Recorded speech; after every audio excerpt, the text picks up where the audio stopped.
Hey everybody, Stu Smith here with another Tactical Fitness Report, and we have Nick Barringer on again. Thank you, sir. Hey, great to be here, Stu. Thanks for having me. Always a pleasure to talk to you. So last time we talked, I was going on and on about your Instagram account, which you do a really great job at breaking down studies and making them, for lack of a better term, elementary and easy to consume, um, regardless of your scientific background. So very good job there. I am Thank smarter you. every time I go to your page, and I try to share it with my guys and try to tell my guys all the time, if you're not following Nick, you're stupid. So, That's a strong endorsement. I appreciate that, Stu. yeah. So, anyway, I love to have you back here because if you guys don't know, Nick is a PhD in nutrition, retired lieutenant colonel in the Army, and now he's teaching at Lionel University, looks like back there. Um, Yes. in the same category of topics. So what I want to do is probably talk about one of the most common questions that we get here, whether it's emails, live Q&A shows, DMs. They're blowing up my DMs with being hard gainers, and usually these are guys that are kind of new into the training world and considering military service afterwards, but let's say they've, 16 years old, 150 pounds, probably 6 feet tall, and just can't do anything to gain weight. So I guess my first question to you is, what is a hard gainer? What makes someone a hard gainer? Right. Well, usually, and this is a great problem to have, we were talking a little bit before we started the show. Is like it's definitely predominantly that young population, right? As you age, very few people have a hard time gaining weight. It's usually the other end of the spectrum, trying to keep the weight off. Right. But what you have is an individual who's doing a lot of activity, right? So, training hard, whether they're working out with you for SEAL prep or some other selection course, or athletics like football, 2 a days, 3 a days, where you're putting out a tremendous amount of energy. And then because of the time spent almost expending that energy, you don't have as much time to eat, right? Mm-hmm. That creates that atmosphere for the hard gainer. And if we peel back the onion a little bit, there could be some genetic, for some people, things going on in terms of just having a higher metabolic rate. And usually that's in the individuals who are fidgeters. Believe it or not, you find the people who can't stop moving, because again, if you're constantly fidgeting, if you're kind of that person tapping your foot, all of that creates more of an energy cost. Hmm. So you have a great energy cost that's going to be hard to fill. So you have that deficit, and so it's going to make it hard to gain weight at that point. Yeah, I also tell my folks too, especially when they're younger and getting started training. I remember being 13 years old and starting to train and wondering why I wasn't getting big, right? Um, so a lot of that energy too in our youth, probably even up to 20 years old sometimes for some, 2021 even, is people are still growing. Yeah.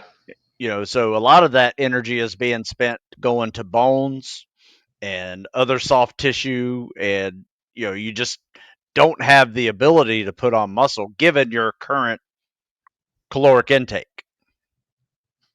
Yes. Yes. All factors in, right?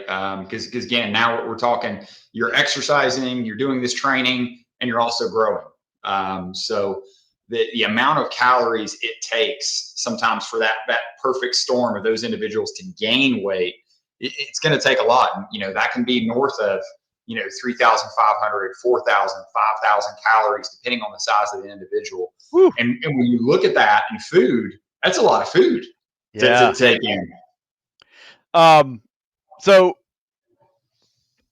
one of my probably best projects with a hard gainer was my own son, who in the eighth grade grew 7 inches. Wow. Right. So he went from being a stocky little kid, uh, very flexible, taekwondo, other sports, and went and then he went into like 6'2", and he was the same weight. So I think in 8th grade, he was 6'2" and 140.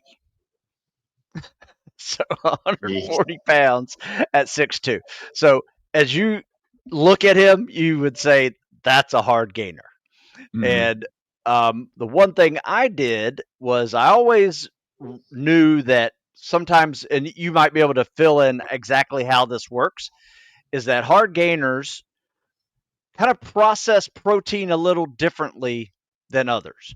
That's just one of the scuttlebutt things that I've heard. I haven't read that in a science project. Don't know if it's proven in science, but you need more carbohydrates and protein and fats. But I think a lot of people skimp on the carbohydrates. Where I saw his best growth go from adding a milkshake after lunch or dinner, sometimes both, and instead of just putting pure protein in that, put in a packet of Carnation instant breakfast, which if you look on the back of that, it's loaded with sugar, right? Mhm. It has protein in it, but it also has a lot of sugar in it, and it added a great vanilla flavor to what we were eating, and he liked it. So that one, it has to sell a young kid into liking what they're eating, and two, it needs to have that balance. And whenever we started adding that simple, very inexpensive packet of Carnation instant breakfast, you could see it almost by the week, almost to like a pound,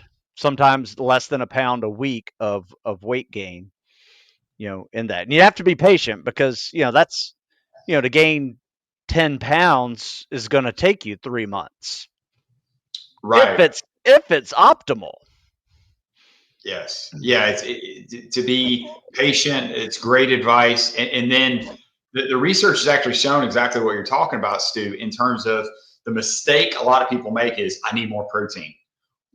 Really, you just need what matters the most when we're looking at gaining lean mass more than anything. And what the research has demonstrated is an energy surplus. And so carbohydrates is where a lot of folks will sometimes skimp thinking, I just need more protein. Well, what happens is if you're just taking in pure protein, if you just took your son and you're like, all right, we're just going to ingest a lot more protein, your body's then going to have to use that for energy.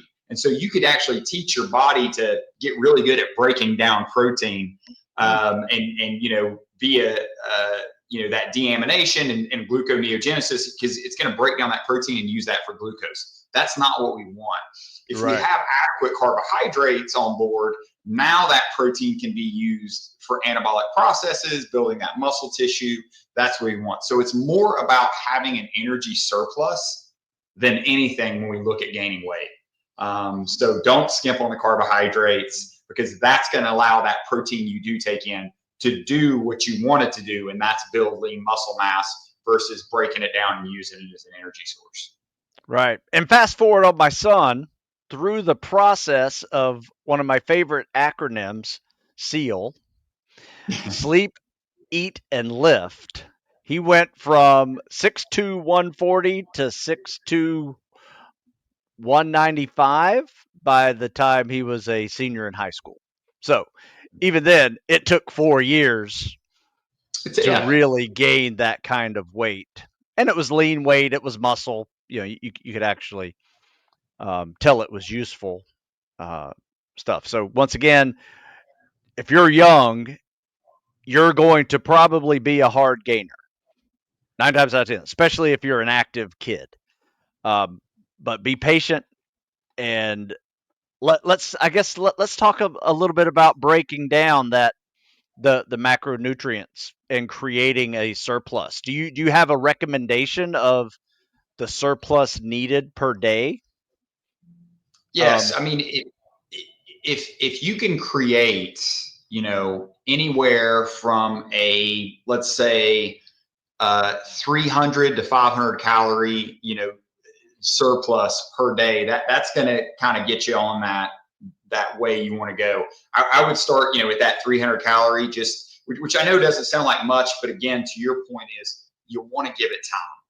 You Yes. want to gain, because the more slowly you gain that weight, the more likely is that's the good weight you want to gain. True. Versus, I believe the term folks use is kind of like the dirty bulk, where they Hmm. just eat anything, donuts, etc.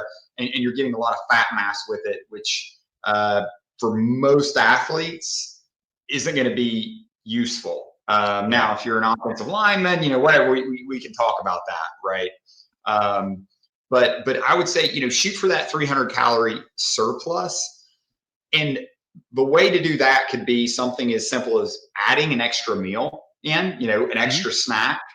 Or as we were discussing, if you're really constricted on time and you're just like, I don't have another, opportunity to make another meal or another snack or eat, liquid calories are your friends, like you did with your son. Shakes. It's Yep. really easy to make a high calorie shake that you can, drink down right after that workout or right before bed to find a way to get some extra calories in. Yeah, we used to do peanut butter and banana and a big glass of milk at nighttime, Yeah. and it was like my last snack of the day was peanut butter and banana and big glass of milk, and that was helpful too. Um, so should someone, I guess, a young person, what is the best way for them to find out their total daily energy expenditure? So that Yeah. way, Yeah. they understand how many calories they're burning in a day. And I know most of the equations are close. I've seen them as simple as body weight times 15, right? Which, that's about as simple as it gets. And then they get a little more complicated by adding height and weight and BMR and things like that. Right. In a perfect world, depending on where you're at, if you can go in and get your body comp assessed, hey, Mm. that's great.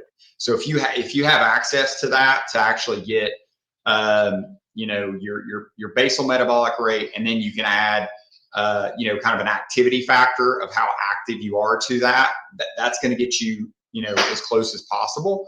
However, if you don't, that's fine. You can use a lot of different online calculators. I know, like, Precision Nutrition, examine.com, they have like a different calculators based off of equations. You can, plug those in, and it spits it out and it'll get you there. Realistically, there's going to be some trial and error. Hmm. Just, so everybody knows when you do this. So you get your number, you estimate your activity, you get your number, and let's say my number, to gain weight is 3,000 calories. All right, now I look at my food, I break that down, and I start tracking it, and I'm trying to get in those 3,000 calories per day, and I find that I'm not gaining weight. Well, I add another 300 calories. Okay, 3,300. Am I gaining weight? All right, I'm gaining half a pound a week. I'm good. I'm going to stay there. Um, Also, this is, depending on how much weight you're trying to gain, to realize is what a lot of people don't think about is, once I gain that mass, my energy needs will actually go up. That's right. So very, likely, if you're looking, to gain like 20 pounds, or big amount, and you're at 3,300, when your mass gets up to a certain point of lean mass, that might become your basal metabolic rate.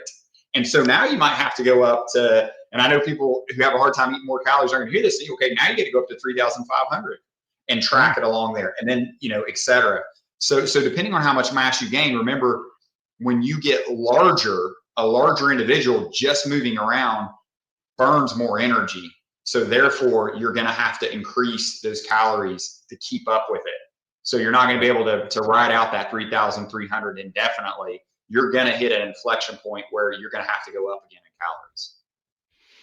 All right. So just so people know, they should go and look up the term Mm-hmm. BMR, basic metabolic Yep. rate, Yep.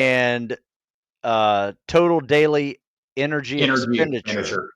That's TDEE. And the difference Mhm. between the two are my BMR is the calories I burn doing nothing, just Yep. living, Just existing. just existing. So if you walk from, a mile, you've already You're that, so it's right? already not there. So your total daily energy expenditure is your entire day of living and eating and digesting and breathing, but also your physical activity that you're doing with your workouts, your sports, your work. If you're on your feet all day, doing manual labor stuff, you're going to burn more calories. That's where it comes into play. So, like you said, those equations that you can find for TDEE are available out there. Just a quick search, and then you just plug in some numbers, and you get a good ballpark figure for how many calories you eat a day.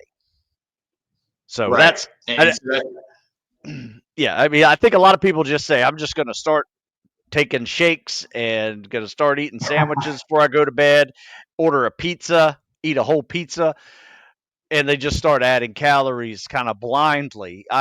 And I'm sure you would recommend them to just, have a ballpark figure of what you need to do and then slowly get into the caloric increases so you're not going from 3,000 calories a day to 5,500 calories a day, feeling horrible, and trying to digest all this extra food. That could also, especially when you're adding in so many other like weight gain ideas, can also have a gastro intestinal issues that aren't very helpful as well.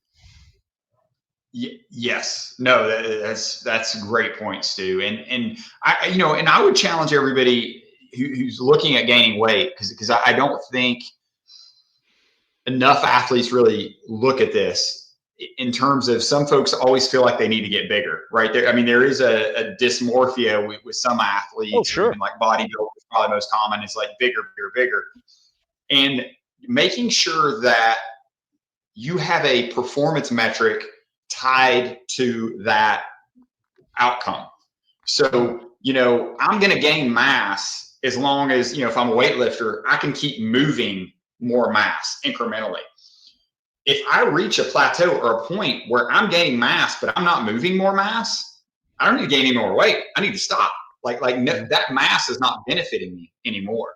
right. So for whatever sport or profession or you're trying to go into, make sure you have some sort of performance metric. So for instance, I know you work with a lot of people training for buds, right? If the goal is for buds, if all of a sudden, your swim numbers and everything else are starting to be affected by your mass, that's probably a stopping point or you need to reassess.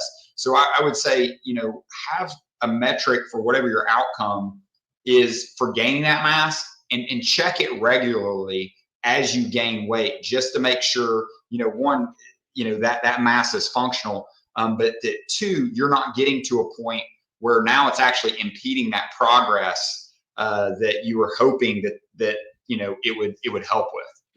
Yeah, that's a good point because where I see people struggle who think they need to gain weight because they're now preparing themselves for logs and boats and other load bearing activities like rucking is they gain the weight and then they notice their pull-ups decrease by 25%. Their runs are slower. Their obstacle courses are more challenging because there's so much grip activity there, and you've just added 10 pounds to your little fingers who are trying to hang on to this rope and can't do it. So there's some growth that also needs to occur in performance with your weight gain. So if you gain weight quickly, just because you've consumed a lot of excess calories, and it's a little quick on the scale, like a nice little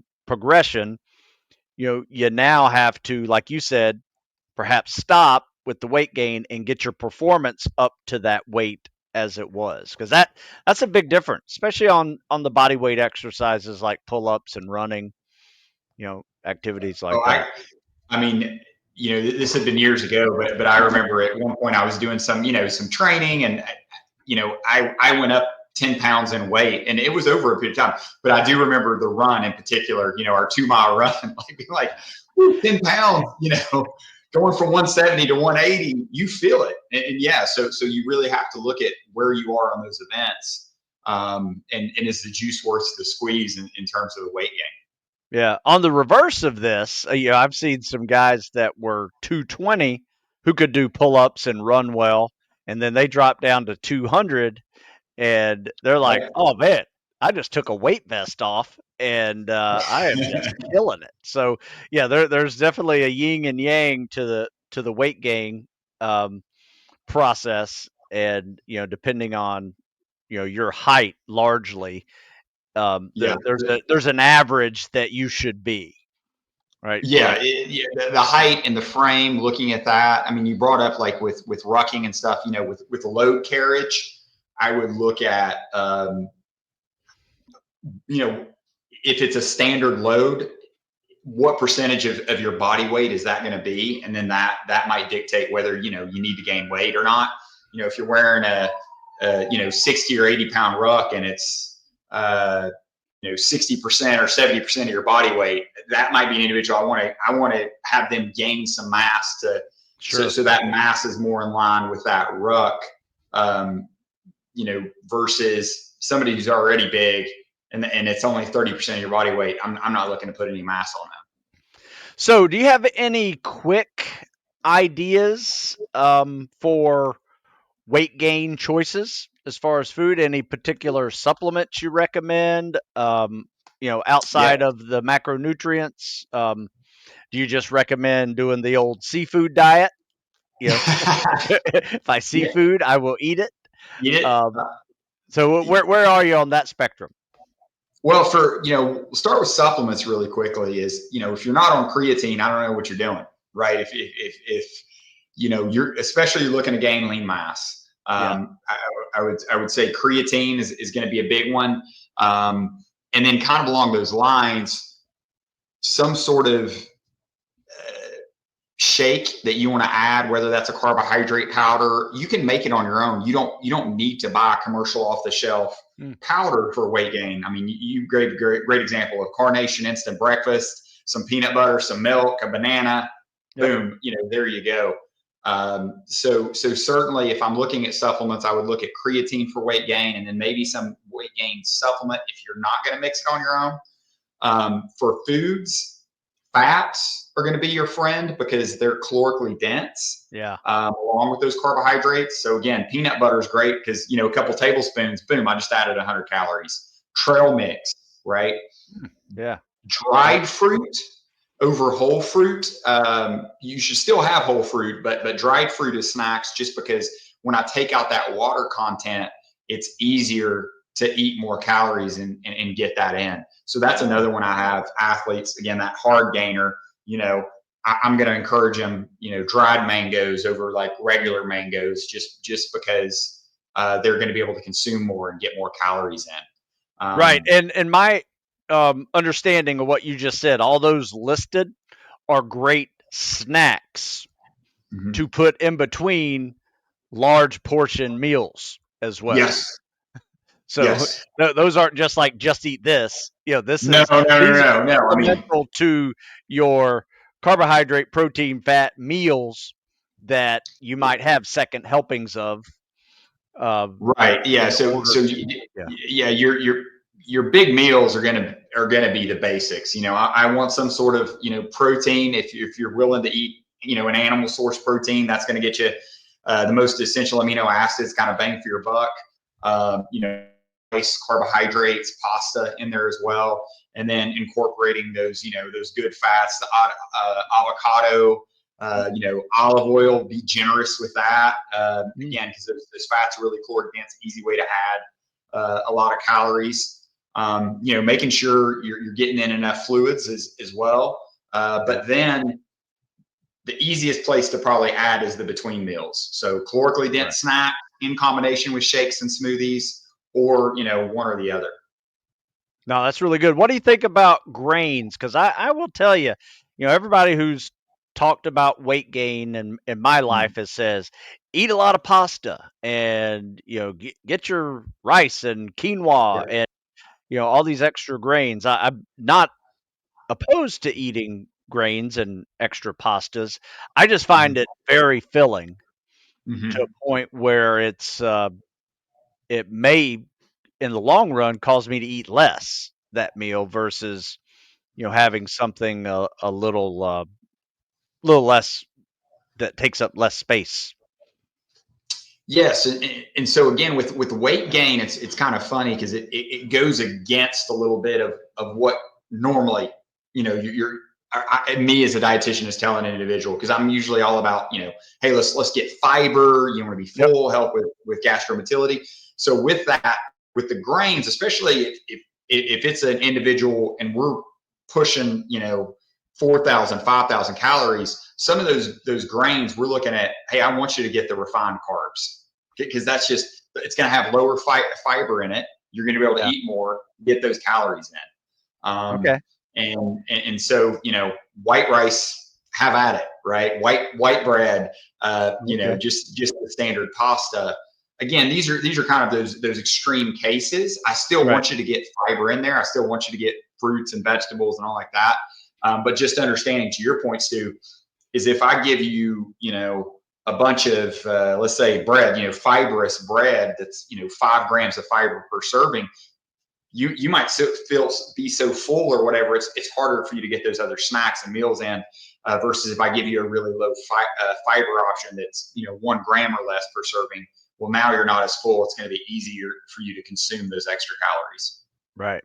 Yeah, I love the idea of like just kind of supplementing with some kind of post dinner, like make your dessert a shake, Yes. right? Because that usually like tops it off perfectly. It doesn't really feel like it's making you full. Now, after you do it, you're probably going to feel really full and not want to do a whole lot for 30, 40 minutes, kind of like one of those stuffed pythons that just sits there Yeah. and just waits for things to digest. Um, but that's just one of the ways that I think that are probably the most efficient method, if that makes sense. Yes, no, shakes are easy to do. They're convenient, and it doesn't take a lot of time, right? It's really easy to drink calories, which when we look at the weight issues we have in America and some of that, we're usually fighting the other end of that problem. Yes. But you can use that when you're trying to gain weight to your advantage, in terms of you drink your calories. It's really fast. You don't even think about it. The other piece that I would want to bring up for these, individuals who are trying to gain lean muscle mass is, one, you got to look at it like skipping a meal is like skipping a workout. Because remember, you're not growing muscle when you're working out, right? You're doing the Yep. damage. It's going to be in the recovery. And then the other piece of it is you have to make sure you're getting enough sleep as well. You can't Nice. be staying up all night. And that's more for the young crowd. I know they Yep. say, if you're serious about putting on muscle mass, and or you think you're serious about putting on muscle mass, and you're sleeping 6 hours or less a night, you're not serious. Yeah. You're not serious. That's a really So good point. that's the other piece. Yeah, that's essential. Sleep, eat, Right. and lift. In fact, we used to have a saying: if you want to be big, you have to eat big and lift big. So, Yes. Yeah. And um, recover. And and that's going to be the sleep. So make sure you're getting at least 8 hours a night. And on top of those calories, see, that's going to be the most anabolic thing you could really do naturally for your body, is caloric surplus and sleep. Those two factors right there. all right, I'm going to tap into your CSS credentials now, and we're going to talk a Okay. little bit about training. Okay, and training recommendations for someone who wants to put on muscle. So now we're using terms like hypertrophy. So we're Yes. trying to build muscle. Is there a rep scheme, rest scheme that works best for someone who's trying to gain muscle with their physical activity? Typically in the literature, right, it's going to be anywhere from you know the higher reps, and when I say the higher rep scheme, probably 8 reps up to 20, not too high for some Yeah. individuals in that hypertrophy. There has been some literature showing going to failure on some sets can help with hypertrophy as well. I my thing is like this is with the caution of realize whatever you do in the gym, you're not growing muscle. You're just doing the damage. So Right. whatever damage you do, make sure you can recover on the back end. So that might be multiple sets, multiple exercises for some individuals who can have that time to recover. But some, if you're working a job, you got all these other stress factors in there that can impede your recovery. It might be just get in, get out. Kind of, hey, I got 45 minutes. I'm going to do 3 to 4 sets of 8 to 12 reps, and then I'm going to get out of the gym because there's no need to beat yourself up in the gym for 2 hours. Right? Yes. Very few people can recover from that. And I realize if you follow a lot of bodybuilders, like professional, they do longer workouts, but also realize they have Years of experience. pharmaceutical aids. Like any professional bodybuilder you see, if you're looking at that, just because I know the younger population looks at that, about any professional, unless they are competing in a natural drug tested competition, you can assume they're on drugs. And drugs help with recovery. I mean, I'm not Yeah. there's a lot of other side effects and things like that. So the point being is you can't expect to get the same results if you spend that amount of time in the gym. You want to be able to get in, get what you need done, but then get out realizing the recovery is going to have on the back end with the sleep and with the nutrition. The reason I brought up rest is I can't remember if I saw it on your page or maybe someone else's. They had a study on resting 3 minutes in between each set has like a 30 to 40% improvement in gaining muscle. Oh, that wasn't on my page. I'll have to look, to see. Yeah, check that out. I can't remember where I saw it, but it was a recent piece of literature out there on resting and muscle and hypertrophy. Because a lot of us, Yeah, we're in a hurry. We're not really resting in between sets, or we're supersetting them, so we're getting active rest.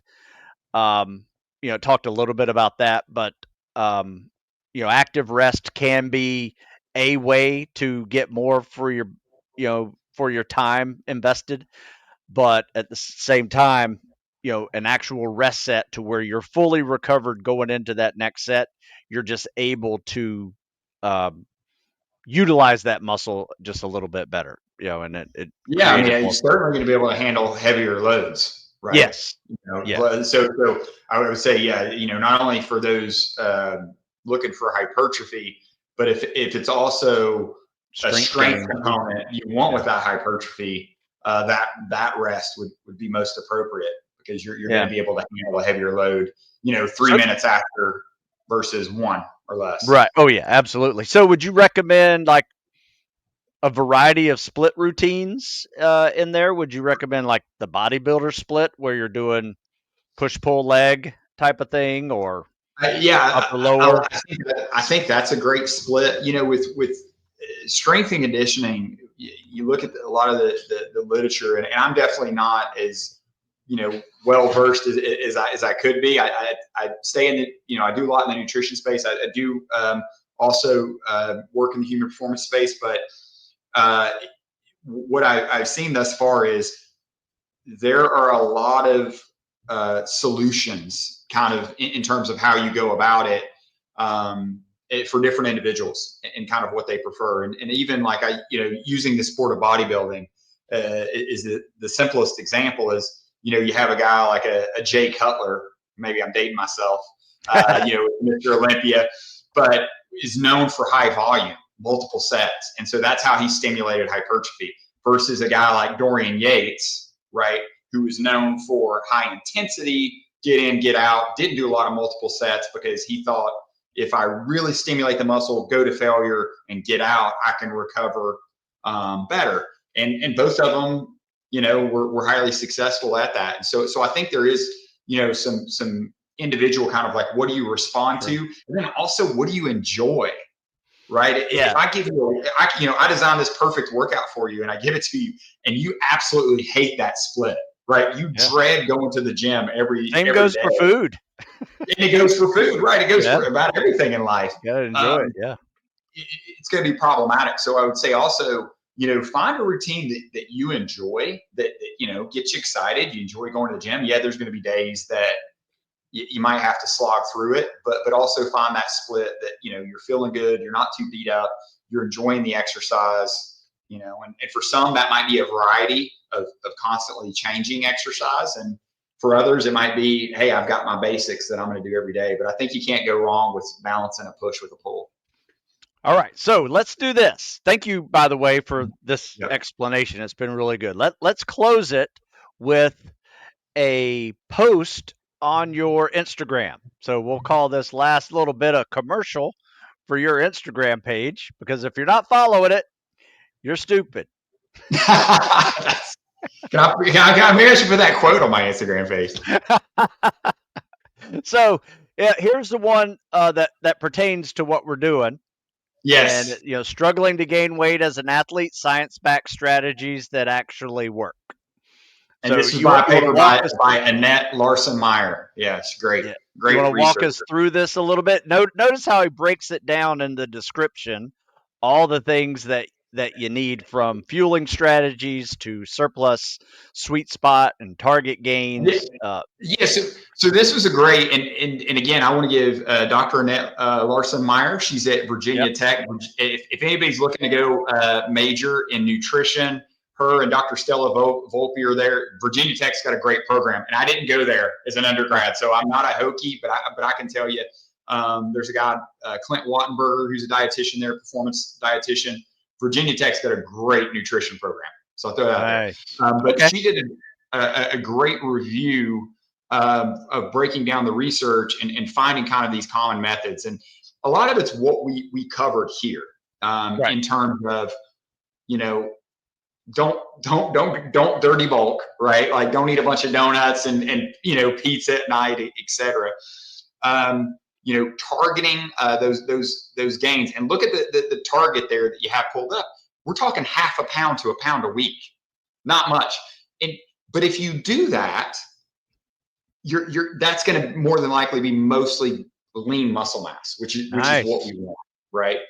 And then you see that sweet spot. I said 300 to 500. She says 350 to 500. Yep. We're finding that. And then we get a little bit about the training volume and being smart. And again, 30 to 60 reps they found in that paper to hit total. That's going to depend on your training history. There's other variables in there, so I won't harp on that too much. Right. But some of the fueling strategies are, getting in extra meals, but then those liquid calories, right? Really easy to do. Smoothies are your friend. Yes, You and they're can, delicious. and they're delicious, right? I mean, if you're really pressed and you've got disposable income, I mean, there's plenty of smoothie places you can stop by and get a big smoothie made, and it's easy, but super easy to do it at your house too. That recipe you gave, Stu. I mean, a carnation instant breakfast, Oh some yeah. milk, a banana, and peanut butter. Delicious, right? Not Perfect. gonna work. Yeah. If you have a nut allergy, I did want to bring this up because some people have I'm allergic to peanuts. Right. Okay, and it's going to sound a little weird. Try coconut oil in there as well instead of that peanut. So where I say, Okay. hey, put 2 tablespoons of peanut butter, put coconut oil, or you could use olive oil. It'll give it a little bit of a nutty flavor. But remember, because peanut butter is mostly fat, right?